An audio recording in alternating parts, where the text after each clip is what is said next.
नमस्कार दोस्तों। UP super TET 2026 जो फिलहाल में भर्ती रनिंग में है या आने वाली है, तो जो भी होगा 2027 का चुनाव है, तो भर्ती तो आएगी ही।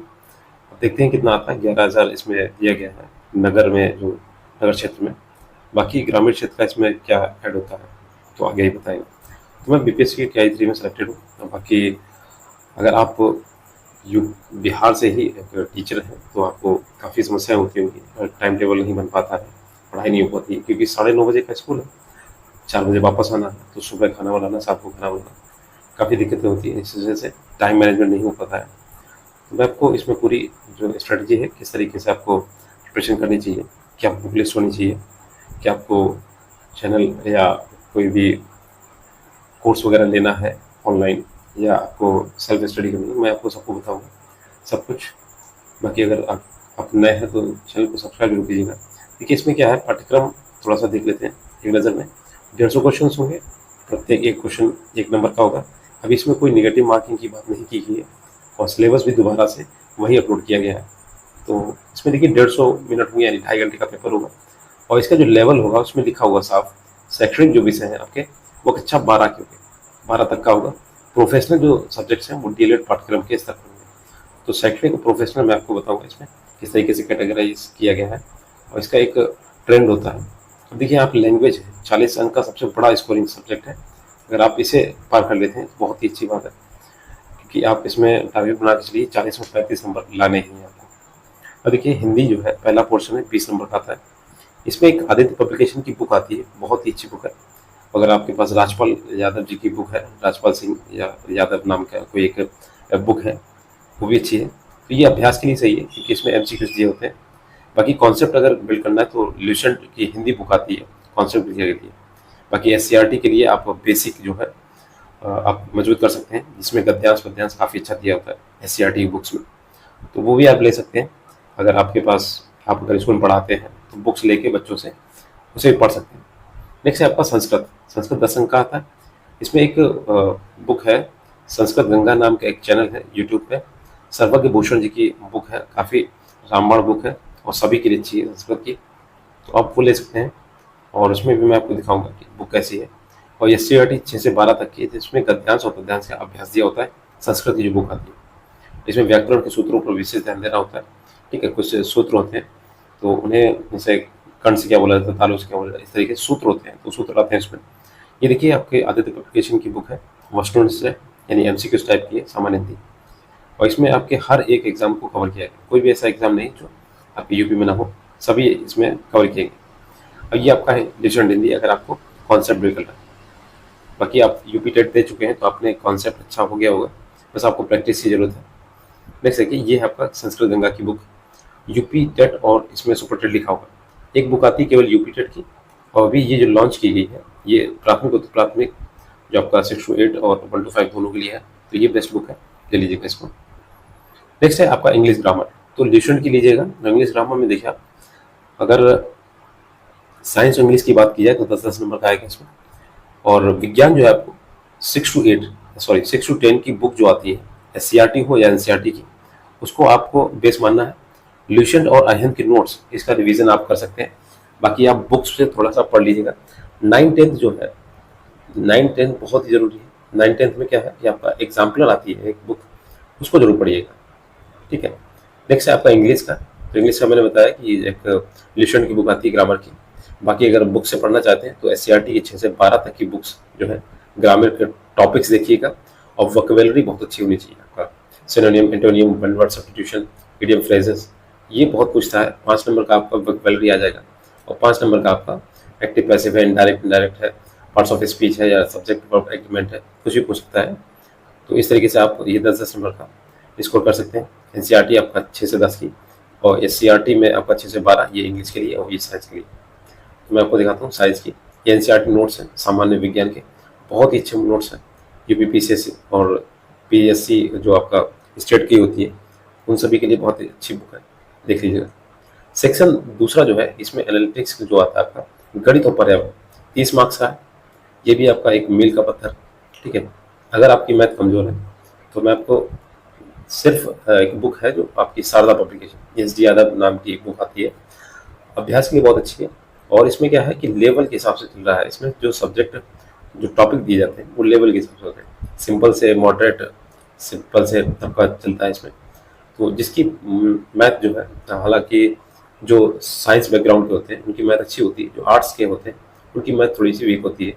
तो ये आपका स्कोरिंग सब्जेक्ट है, अगर मैथ कर लेते हैं तो आपको आराम से जो कट ऑफ है क्लियर हो जाएगा। तो कोशिश करें कि डेली जो है मैथ प्रैक्टिस करें। इसमें आपको कॉन्सेप्ट बिल्ड करना है, तो आपको 6 से 10 तक की बुक्स जो है, बच्चों की जो बुक आती है प्रसिद्ध स्कूलों की या एनसीईआरटी आपको मिल जाए तो अच्छी बात है, उनको आपको प्रैक्टिस करनी है।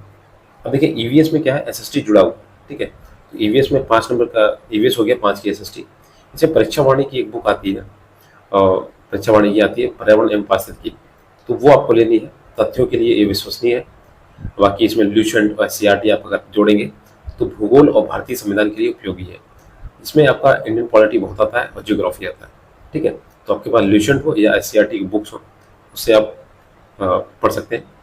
नेक्स्ट है जो प्रोफेशनल सब्जेक्ट, मैंने बताया था प्रोफेशनल सब्जेक्ट कौन से, जो आपके डीएलएड पाठ्यक्रम से आते हैं। 30 मार्क्स का है। देखिए शिक्षण कौशल, जीवन कौशल और बाल मनोविज्ञान का है।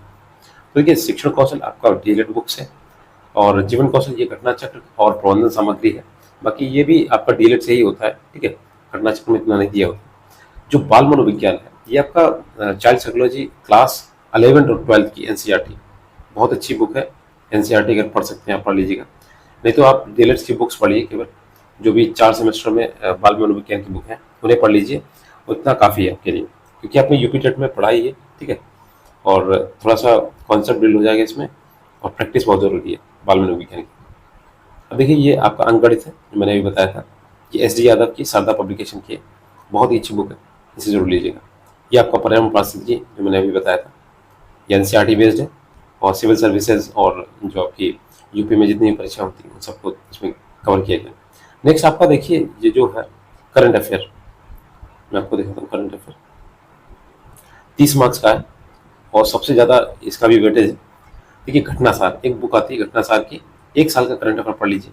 और एक आती है आपकी स्पीडी, ठीक है, कोई भी जो आपको अच्छी लगे, स्पीडी या आपका घटनासार। घटनासार में क्या होता है कि यूपीएससी और यूपीपीसीएस के लेवल का होता है, क्योंकि इसमें कैटेगरी वाइज दिया होता है और हर एक करंट का पूरा डिटेल में दिया होता है। स्पीडी में क्या होता है, एमसीक्यूज दिए होते हैं, भर भर के एमसीक्यूज होते हैं, तो आप प्रैक्टिस के लिए ये आराम से ले सकते हैं, दोनों पढ़ सकते हैं। करंट क्या होती है, लगभग 2 आपके पास इसके बुक्स होनी चाहिए या मटेरियल होना चाहिए, तो अच्छे से करंट तैयार होती है। जब तक आप लिखेंगे नहीं डेली, तब तक आपको करंट में थोड़ा सा दिक्कत होगा। और हालांकि जब आपका फॉर्म वगैरह पड़ जाए तभी करंट स्टार्ट कीजिएगा। बाकी आप पीछे का जैसे मंथली देख सकते हैं, और डेली के लिए आपको कुमार गौरव सर की क्लासेस हैं वो देख सकते हैं। अब देखिए यूपी तथ्य इसमें सार जो दिया है थोड़ा सा, इसमें आपका यूपी जीके का भी वेटेज है। तो उत्तर प्रदेश की विशेष जानकारी आपकी यूपी तथ्य सार, एक घटना चक्र की बुक आती है, मैं आपको दिखाता हूँ, तो वो ले लीजिएगा। ये देखिए आपको मैं यहाँ पे दिखाता हूँ, ये यूपी के तथ्य सार है 2026 का, तो ये आप ले सकते हैं, बहुत अच्छी बुक है। बाकी एक परीक्षा वाणी की आती है, तो उसमें समग्र अध्ययन दिया जाता है, वो काफ़ी लेंदी बुक है, पढ़ भी नहीं पाएंगे आप। ये घटना सार का है, करंट अफेयर 2025 का है, इसमें नया 2024 का आ गया होगा, ठीक है। इस तरीके से ये 2 बुक है। और देखिए ये आपके राजन सीरीज के मॉडल हैं। अगर आपने डीएलएड पढ़ी होगी अच्छे से या प्रमोट हुए तो कोई बात ही नहीं, लेकिन अगर डीएलएड किया है आपने तो राजन सीरीज आप जानते ही होंगे। छोटी छोटी बुक्स हैं, ज़्यादा पेज नहीं है, 100 के करीब पेज होंगे, 30-40 रुपये की बुक मिलती थी। तो इसमें बहुत ही छोटे छोटे टॉपिक दिए गए हैं और एमसीक्यूज दिए गए हैं, ठीक है। और अगर आपको एक साथ एक जगह पे चाहिए तो आपकी यूथ कंपटीशन की बुक आती है डीएलएड की ऑल सेमेस्टर, यानी 4 बुक्स आपको मिलेंगी, 4 बुक्स आपको लेनी पड़ेंगी, प्रथम सेमेस्टर, द्वितीय, तृतीय, चतुर्थ, इस तरीके से। तो इसमें सभी जितने भी एग्जाम हो 2017 से लेके अभी तक 2025 तक, उन सभी के एग्जाम्स को यहाँ पे एमसीक्यूज के फॉर्म में दिया गया। और वो एमसीक्यू जो है आपके सरल लगेंगे, लेकिन फिर भी आपको पढ़ना जरूरी है, क्योंकि ऐसे क्वेश्चन पूछ दिए जाते हैं इसलिए। नेक्स्ट आपका रीजनिंग और आईटी सेक्टर वाला। तो रीजनिंग आईटी सेक्टर में आपको कुछ नहीं करना है, 5-5 नंबर का है, 10 नंबर का है, लेकिन इसे छोड़ना भी नहीं है। क्या करना है कि आपका जो आईटी सेक्टर है, डीएलएड की बुक है उसमें दिया होगा, कंप्यूटर वाला पोर्शन है, उसको कर लीजिए। बाकी जो टॉपिक्स हैं, जो आपका जो सिलेबस में टॉपिक्स दिए गए, उसको यूट्यूब पे सर्च कीजिए और बस उसका नोट्स बना लीजिए। 20-25 पेज में आपसे अपना नोट्स बन जाएगा। और रीजनिंग का भी ऐसे ही, आपको टॉपिक सर्च करना है, यूट्यूब पे देखना है और क्या करना, प्रैक्टिस करना। प्रैक्टिस के लिए मैं आपको टेक्स्ट बुक की जो पास होता है वो आपको वो लेना चाहिए मेरे हिसाब से।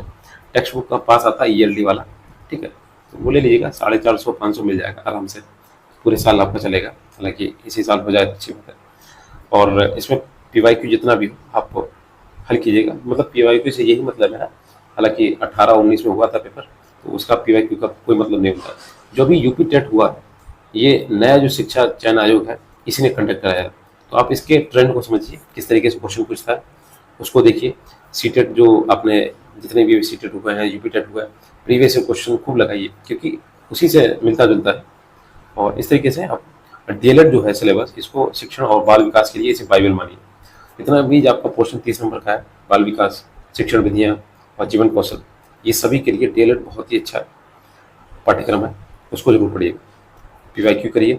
अगर आपको 30-40% आपका सिलेबस हो जाता है तो आप प्रैक्टिस कीजिए अच्छे से टेक्स्ट बुक से। और हो सके तो प्रैक्टिस जो आपका लेंथ, जो फुल लेंथ वाला होता है, उसे दीजिएगा जब कंप्लीट हो जाए। अगर एग्ज़ाम होता है तो अच्छी बात है। आपका क्या होगा, पोर्शन जो है 30 से 40% पोर्शन पहले से ही तैयार होगा। जब भी विज्ञापन आएगा 2 महीने का समय मिलेगा, आपको क्या है, रिवीजन करना होगा। तो इसलिए आपको अभी से तैयारी करनी चाहिए। अगर आप बिहार में हैं, टीचर हैं, तो आपको टाइम निकालना है। शाम को खाना खाने के बाद में 2 घंटे लगभग तो देने ही आपको। और सुबह आप 4 या 5 बजे उठ जाएँ, क्योंकि 9:30 बजे का स्कूल है, तो वहाँ पे 3 घंटे आप दे सकते हैं। तो ऐसे 3 से 4 घंटे आप अगर देते हैं अभी, क्योंकि अभी कोई सूचना नहीं है कि विज्ञापन कब आएगा, तो आप बहुत सारा पोर्शन कवर कर सकते हैं, धीरे धीरे सही। और एक चीज़ याद रखिएगा, आपके पास हर एक विषय की एक कॉपी होनी चाहिए, उसमें आपको नोट्स बनाने हैं, क्योंकि यही नोट्स आपको बाद में काम आएंगे। मान लीजिए विज्ञापन आता है, तो उस हड़बड़ी में आप नोट्स नहीं बना पाएंगे, केवल पढ़ाई होगी। और यूट्यूब से थोड़ा बच के रहिए, ठीक है। यूट्यूब में बहुत सारा मतलब सागर है एक तरीके का। जितना आप लिखेंगे वो आपके माइंड में जाएगा। यूट्यूब पे क्या है, बड़ी बड़ी लंबी लंबी मैराथन देखने से आपका पेपर नहीं निकलेगा। आपको बता रहा हूँ, मैंने पेपर दिया है, तो हमेशा सेल्फ स्टडी को तवज्जो दीजिए। और अगर वीडियो अच्छा लगा तो प्लीज़ शेयर कीजिएगा दोस्तों के साथ में जो आपके बिहार में टीचर हैं। और मेरी शुभकामनाएं हैं, अगर आपका सुपर टेट की तैयारी करते हैं तो भर्ती आने की उम्मीद तो है ही। बाकी देखते हैं क्या होता है। Thanks for watching.